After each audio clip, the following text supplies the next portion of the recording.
Tolee ashamaa akkam jirtu maatii qubee baradhaatti biyya keessas biyyalas kan jirtan bakka jirtanitti nageenyi isin haa ta'u jedhe jechuudha. Har'a kinoo deebiin jira jechuudha. Torban afuraffaa guyyaa lammaffaa jechuudha. Shaakala guyyaa guyyaan barnoota isin gadhiisee har'a immoo bifa addateen jechoota waliin dubbisne jechuudha. Waliin shaakallaa sirriitti waliin ta'an gadhumaatti jedhe jechuudha. Namoonni haaraa taatan saabskiraayib gochuu keessan dagatinaa jechuudha. Sagantaan keenya maayidhaarraa tokkoffaan dubbisa sirna gadaa waliin dubbisne jechuudha. Lammaffaan immoo oduu ajaa'ibaa dargaggeessi tokko garaa keessatti mismaarri 20 argame jedha. Isa dhumarratti sinifaan dubbisa jechuudha. Akkasumas gaaffii barreeffamaan ni jira jechuudha. Kanaafuu hanga dhumaatti waliin ta'an jedha. Kanaafuu namoota birootiif illee jechuudha.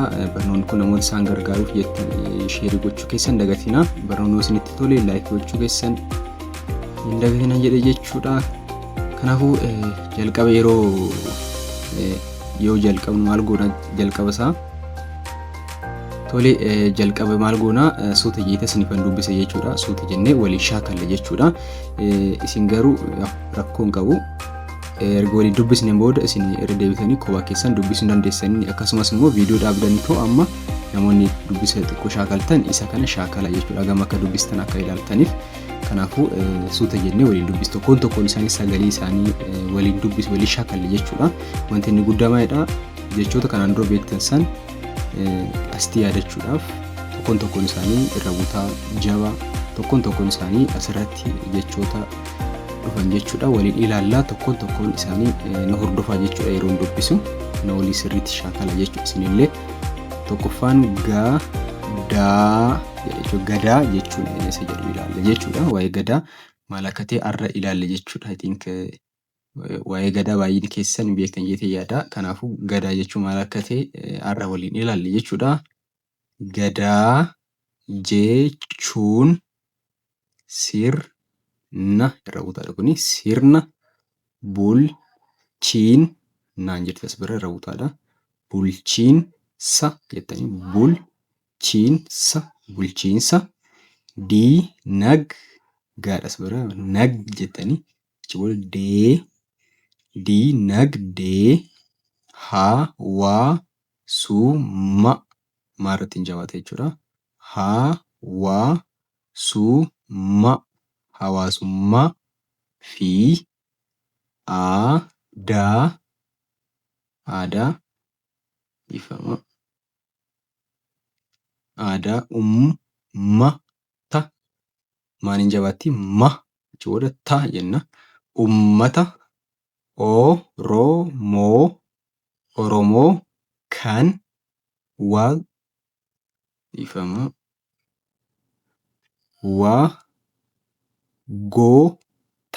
waggoota hedduuf ittiin jettanii ittiin of irra butaadhas bira bulchaa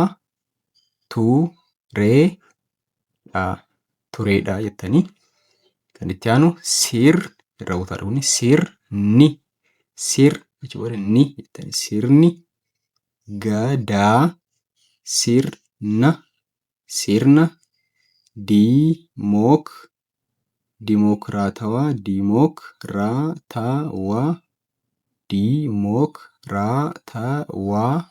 dimokiraatawaa ta'ee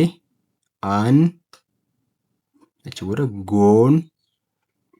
aangoon waggaa gaariitti hin jabaata. Waggaa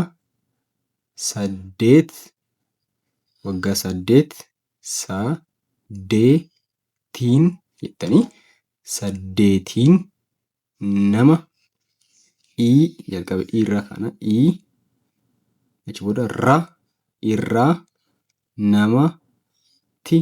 namatti dabraa garee bulchitoota kanneen abbootii gadaa jedhaman irraa gara garee biraatti darbaa adeema jettanii haala kanaatiin dubbistu jechuudha. Shaakala kanaafuu irra deebi'a. Gadaa jechuun sirna bulchiinsa, diinagdee, hawaasummaa fi aadaa uummata Oromoo kan waggoota hedduuf ittiin of bulchaa turedha. Gadaa jechuun waggoota hedduuf sirna diinagdee fi hawaasummaa aadaa uummata Oromoo ittiin of bulchudha jechuudha. Sirni gadaa sirna dimokiraatawaa ta'ee aangoon waggaa 8 nama irraa namatti darba. Waggaa 8 aangoon nama tokkorraa gara nama abbaa gadaa biraatti darba jechuudha.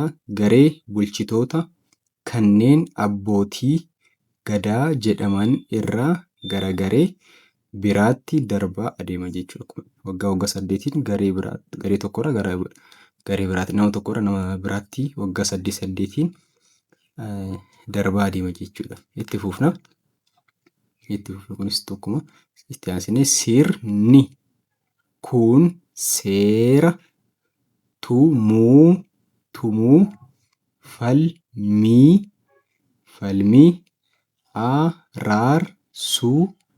araarsuu, qabeenya to'achuu fi nageenya hawaasaa eeguuf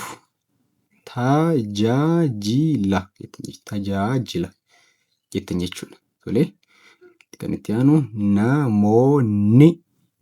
namoonni umuriin isaanii fi hojii isaanii adda adda ta'uun gareewwan jalatti ramadaman jenna jechuudha. Kanaafuu gadaan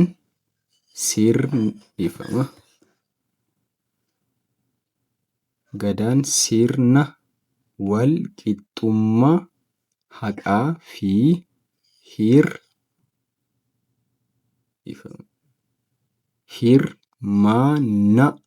hirmaannaa uummataa irratti hundaa'edha jechuudha. Kanaafuu gadaan sirna dimokiraatawaa ta'ee wal qixxummaa, haqaa fi hirmaannaa uummata irratti kan hundaa'edha jechuudha. Gabaabumatti gadaa jechuun kana jechuudha.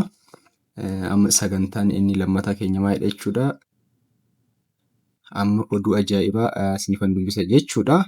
Jalqabarra akkuma isinitti hime hospitaala Phexros magaalaa Finfinnee keessatti dargaggeessi umurii 33 wal'aansa baqaqsanii hodhuun godhameen mismaarri 120 garaacha keessaa baafame.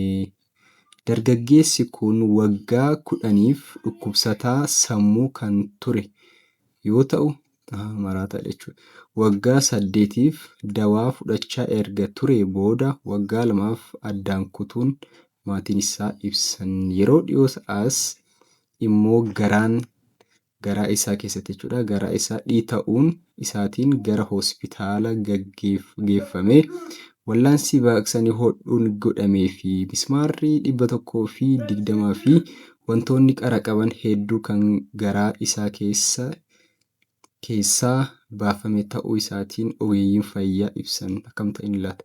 Dargaggeessi kun yeroo ammaa haala gaariin irra jiraatus beekameera jedhe jechuudha. Kun oduu ajaa'ibadha jechuudha. Mismaarri 100 kiiloo meeqa jechuudha kun? Kiiloo tokkoon ta'a jechuudha. Kun oduu ajaa'ibaadha. Waaqumatu isaa baraare jechuudha. Kanaaf itti aansinee amma gaaffii isin gaafadha jechuudha. Gaaffiin kiyya tokkoffaa maalidha?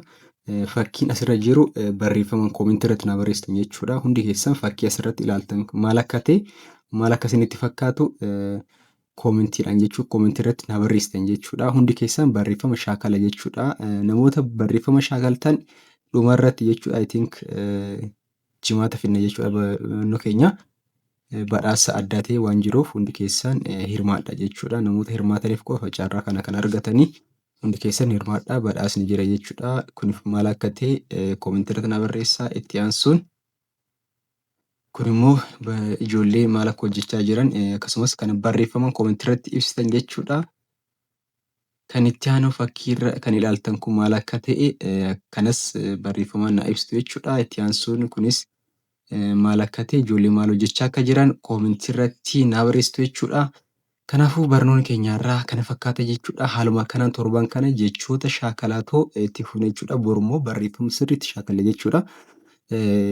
Kanaafuu baay'een keessan hirmaadha jechuudha. Koomentii irratti namoonni baay'een keessan barreessaa jirtan hirmaadha. Namoota koomentii irratti barreessitaniif carraa adda ta'e torban kana keessatti waan jiruuf dhuma irratti jechuudha. Carraa adda ta'e waan jiruuf hirmaadha jechuudha. Koomentii irratti barreessu keessan sirrii taatanis sirrii ta'uu baatanis shaakala jechuudha. Koomentii irratti shaakala hirmaadhaan jedha. Hanga dhumaatti waan dhaggeeffataniif baay'ee galatoomaa. Namoonni laayikii hin goone viidiyoon kun isinitti tole laayikii gochuun dagatina. Namoota birootiif illee sheerii gochuun dagatina jedha jechuudha. Jabaadhaa baradhaa sirriitti shaakala irra deddeebi'a shaakala jechuudha. Waan hordoftaniif hanga dhumaatti baay'ee galatoomaa jedha. Nagaa naa ta'a.